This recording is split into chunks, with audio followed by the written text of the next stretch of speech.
Malcolm, you say attempts have been made on your life, and that was at this afternoon's press conference. You say 5 different attempts recently. How were they attempted? Yes, more than 5. Of course, there was the bombing of the house, which we know about. That occurred Sunday. Yes, first I would like to point out about that bombing of the house, because the press has also been used during the past week to imply that I bombed my own house. I would like to point out right here and now that I have no life insurance. My wife has no life insurance. I have 4 baby girls, none of whom have life insurance. We don't have health insurance. We don't have fire insurance. We have no kind of insurance whatsoever. And the only group that stood to gain anything from the bombing of that house was the Black Muslim movement, in which the insurance is actually, the insurance is in their name. And I really felt hurt that the press would allow itself to be used to give the public the impression that I would throw a bomb or light a fire to a home in which my wife and family are asleep.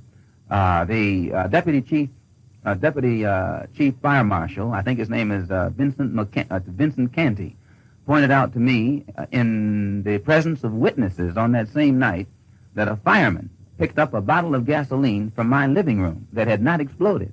And because this bottle of gasoline was in a whiskey bottle, this fireman placed that a bottle on a dresser in my baby's room, thinking that it was a bottle of whiskey. And when my wife came in and saw the bottle there, she asked the fireman, what was it? And the fireman said it was whiskey. And well, we know that there's no whiskey in our house. And so she touched it and said, this isn't whiskey, this is something inflammable. And then they took it out. Now, despite that, the deputy fire chief marshal, having this knowledge, and the police having this knowledge, still this knowledge is kept back from the press. And in the vacuum that exists, then this man, James, down at 116th Street, steps in and tries to give the impression that all of this was done by me. And I think that it is a worse injustice on the part of the press and the police and the firemen to let such impression be given, even than the people who threw the bombs in the house themselves. We are approaching 100 years of Malcolm. As we go and we reflect on Malcolm's legacy, his life, his journey, and his mission, we also need to reflect on the assassination.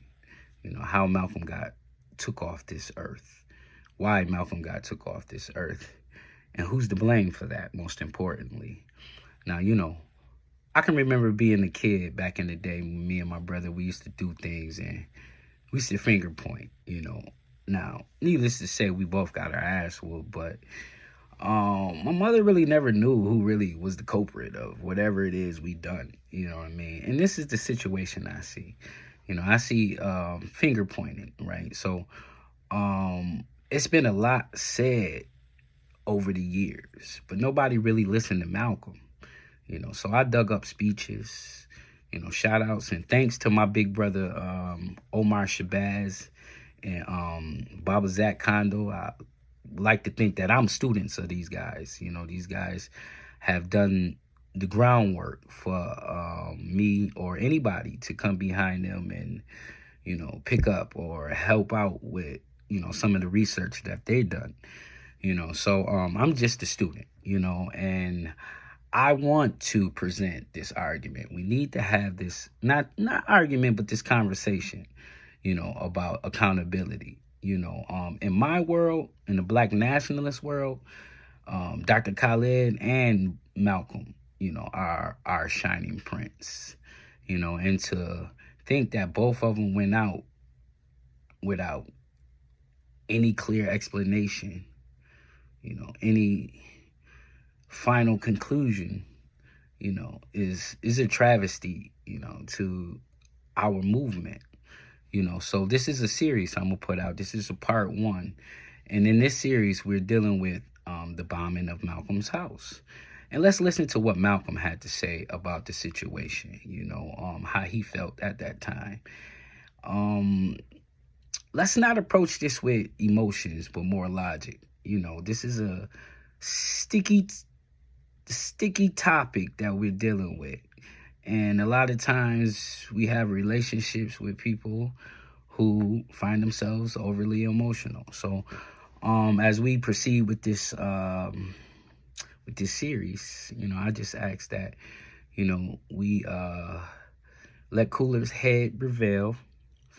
We analyze and listen, you know, and then draw up a conclusion from there. But I'd love to hear the comments and what we think about Malcolm's assassination. Who's to blame?